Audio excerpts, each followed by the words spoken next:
What's going on? It is the Fantasy Football Forum, and so we are trying something new this season. Rather than give you all a long show covering the preview for every single matchup, that takes forever, and nobody wants to potentially spend half their afternoon listening to one show just to find out one game that you want to hear about players and what we think of players. So here at Fantasy Football Forum, we're going to do something different this season.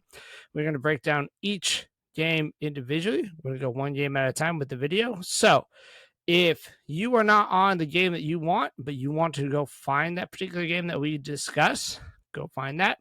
It will either be on Spotify or YouTube, where all our videos are posted.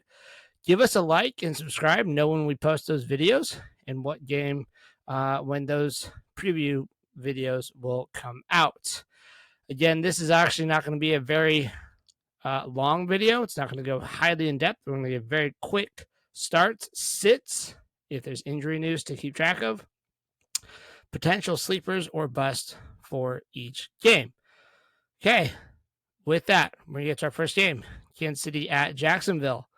This game has an over and under of 51. It is the highest total for the week, so be prepared actually for Kansas City to not look like they did in week one.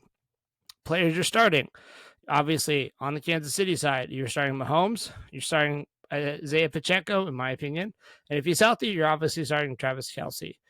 On the Jaguar side, I am starting Lawrence, I'm starting ETN, starting Calvin Ridley, Zay Jones, and Christian Kirk, and Evan Ingram. On the sitting side for Kansas City, I'm sitting all Chiefs wide receivers. I do still like Sky Moore. He had the routes that he ran. He had the snap percentage. But until we know who the wide receiver is, I'm sitting all Kansas City wide receiver. On the Jacksonville side, I am sitting Tank Bigsby if you have him.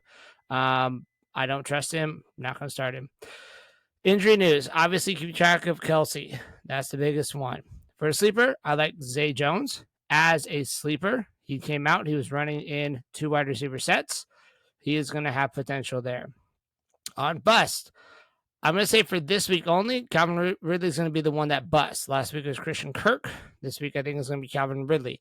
Doesn't mean don't start him, but it means he may have a lower output than he did last week.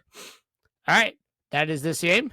If you're looking for another game, go search for that game on YouTube or Spotify, wherever our podcasts are found. And we will see you next time.